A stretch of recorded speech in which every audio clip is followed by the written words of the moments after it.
आज मैं एक ऐसे समय की मूवी को एक्सप्लेन करने वाला हूँ जब राम गोपाल वर्मा ट्विटर और इंस्टाग्राम जैसे प्लेटफॉर्म पे हगने के जगह अच्छे हॉरर मूवीज बनाते थे।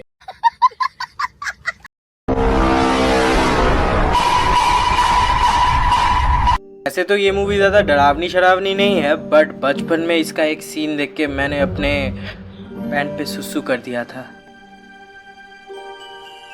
Okay, let's move on. Movie शुरू होती है एक कंस्ट्रक्शन साइट पे और हम मिलते हैं मूवी के मेन 3 कैरेक्टर से। नास्तिक राजीव, उसका कोवर्कर बिना वजह हंसने वाली औरत मधु और एक काला कौवे से। हाँ, आपने बिल्कुल सही सुना, काला कौवा। इनफैक्ट मधु के पति से भी ज्यादा स्क्रीन टाइम इस काले कौवे को मिला है एंड मधु के पति से भी ज्यादा काम इस काले कौवे ने इस मूवी में किया है, क्योंकि मधु के पति तो पूरे मूवी में सबसे लात घुसे खाने में ही बिजी था। तो राजीव भगवान पे बिल्कुल भी यकीन नहीं करते थे और उसी के कंस्ट्रक्शन साइट पे मिला गणपति जी के आकार की एक मूर्ति, और इस मूर्ति को वहां काम करने वाले सभी लेबरर चाहते थे कि पूजा किया जाए और स्थापित करके एक मंदिर बनाया जाए। बट इस फैसले से राजीव को बहुत बड़ा ऐतराज था। उसने साफ साफ मंदिर बनाने से इनकार कर दिया। राजीव के इस फैसले से और कोई खुश हो ना हो, but Madhu was super happy और वो ऐसे हंस भी रही थी।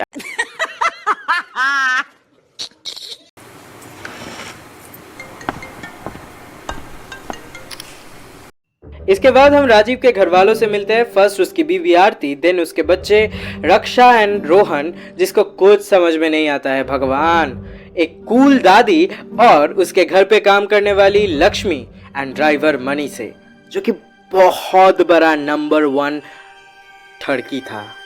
फिर हम देखते हैं एक दिन राजीव का एक दोस्त घोचूराम उसे मधु और उसके पति अंशुमन के ऊपर अंधा भरोसा करने से मना करता है, क्योंकि मधु का बिहेवियर कुछ ज्यादा ही अजीब था। पर इसके रिप्लाई में राजीव बोलता है he has full trust on them। Honey, you've got a big storm coming. ऐसे वक्त पे रोहन के साथ खेलते खेलते रक्षा गिर जाती है और राजीव उसके लिए बहुत ज्यादा वरीड हो जाता है और बिना वजह रोहन को फटकार लगा देता है, जैसे कि उसने ही उसको धक्का मार के गिरा दिया। और इसी टाइम पे एंट्री लेती है मधु एंड अंशुमन, और मधु को समझ में आ गया था कि राजीव का जिगर का टुकड़ा है रक्षा। इसके बाद मधु के कांस्टेंट बेकार के सवालों से परेशान होके रक्षा उसके मुंह पे बोल देती है I don't even like her, और इस पर मधु का रिएक्शन था कुछ ऐसा।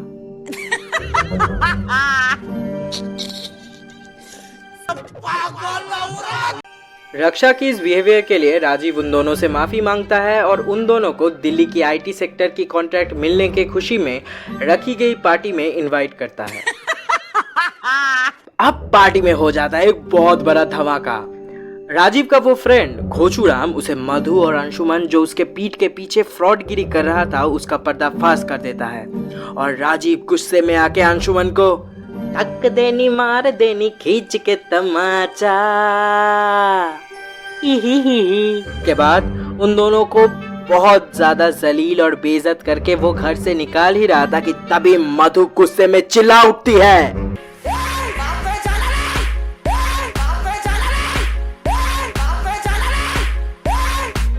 इससे मधु इतना गुस्सा हो गई कि उसने ठीक किया, राजीव को वो इतना दर्द देगी कि वो उनके पैरों पे आके गिर गिराए, और इसके लिए मधु ने टारगेट बनाया राजीव की सबसे प्यारी बेटी रक्षा को।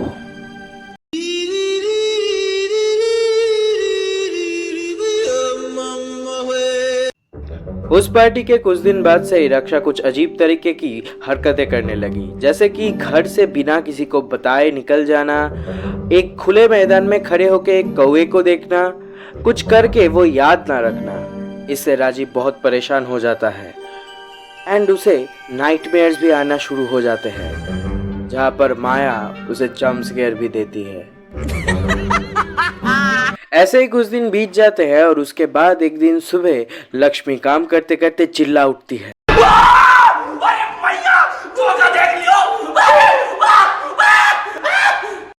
वो सब देखते हैं किसी ने उनके घर के आंगन में काला जादू किया है, जिसे ऑब्वियसली राजीव अंधविश्वास समझ के इग्नोर करता है और वो हड्डियां, नींबू सब कुछ डस्टबिन में फेंक देता है। यहाँ पर हम और एक इंटरेस्टिंग चीज नोटिस करते हैं। मूवी का मेन अट्रैक्शन काला कौआ राजीव के घर में अभी से नजर रखना शुरू कर दिया है।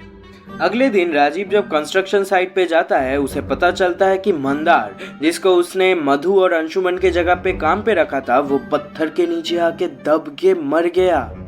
और दूसरी तरफ हम देखते हैं कि रक्षा स्कूल में एग्जाम देने के वक्त अजीब तरीके से हंसते हुए और अपने क्लास टीचर को हार्ट अटैक देते हुए बेहोश हो जाती है।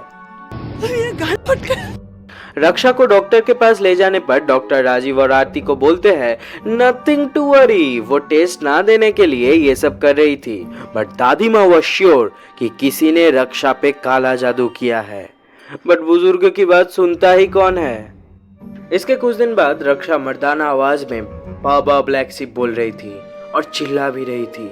ये देख के राजीव और बाकी सबकी वो डॉक्टर फिर से रक्षा को देखने आता है और रक्षा उस पर हमला कर देती है।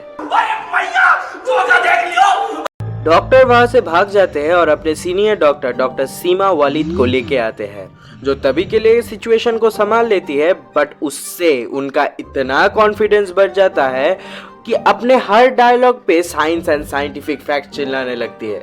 Like for real, scientific scientific scientific scientific scientific scientific scientific scientific scientific scientific. चुप हो जा सातवीं फेल, चुप। दूसरी तरफ दादी चिल्ला चिल्ला के थक जाती है कि रक्षा पर किसी ने काला जादू किया है। कुछ दिन ट्रीटमेंट होने के बाद भी रक्षा का हालत सुधरने के जगह बिगड़ रहा था, इसीलिए दादी राजीव और आरती को कुछ ना बोलकर घर पे एक तांत्रिक को लेके आया, जो देख के राजीव इतना गुस्सा हो गया कि वो उस तांत्रिक को पीट पीट के उसे लाल बना दिया और दादी को भी भला बुरा सुना दिया। बट इससे भी ज्यादा गुस्सा हो गया था वो भूत। उसने रक्षा को हवा में उठा लिया और उसके बाद उसे चमाट पे चमाट लगाया जा रहा था। इसके बाद वो डॉक्टर सीमी वालिद को बुलाते हैं, वो उसे सिडेटिव देती है और उसे हॉस्पिटल ले जाती है। But she was behaving like a lunatic. दिन अपने बेटी को ऐसे तड़पते हुए देखने के बाद राजीव फैसला लेता है कि वो एक तांत्रिक को बुलाएंगे। इसके बाद राजीव और उसके दोस्त घोचूराम एक अंधे तांत्रिक को अपने घर पे लेके आते हैं। और क्योंकि अभी मूवी को खत्म होने में बस 15-20 मिनट ही बाकी है, उसीलिए वो झट से समझ जाते हैं कि मधु और अंशुमन ही रक्षा पे काला जादू कर रहे हैं। और वो अंधे बाबा 2 मिनट में पता कर लेते हैं कि उनको कोई और नहीं बल्कि राजीव का ड्राइवर मनी ही हेल्प कर रहा है। इसके बाद वो लोग अंधे बाबा को लेकर मधु और अंशुमन के घर पे जाते हैं, जो कि उन्हें एटलीस्ट आधे घंटे पहले जाना चाहिए था। बट फिर ये मूवी को वो लोग खींच के 2 घंटे लंबे कैसे बनाते। मधु तभी भी तंत्र मंत्र जाप कर रही थी और दूसरे साइड हम देखते हैं वो गणपति आकृति की मूर्ति को कंस्ट्रक्शन साइट पे सभी पूज रहे हैं।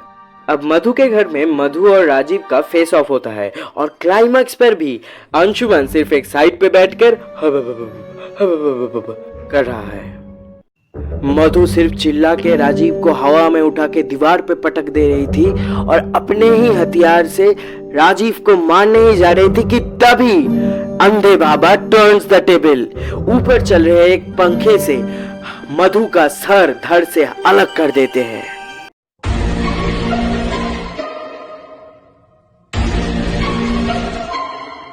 यहाँ पर कहानी खत्म हो जाती है। मधु, अंशुमन और मनी मर जाते हैं और दूसरे साइड हम देखते हैं कि रक्षा भी एकदम ठीक हो जाती है। बट अंधे बाबा की मेहनत और उनका क्रेडिट सब कुछ ले लेती है डॉक्टर सीमी वालिद अपने साइंस और साइंटिफिक फैक्ट्स के लेक्चर देके।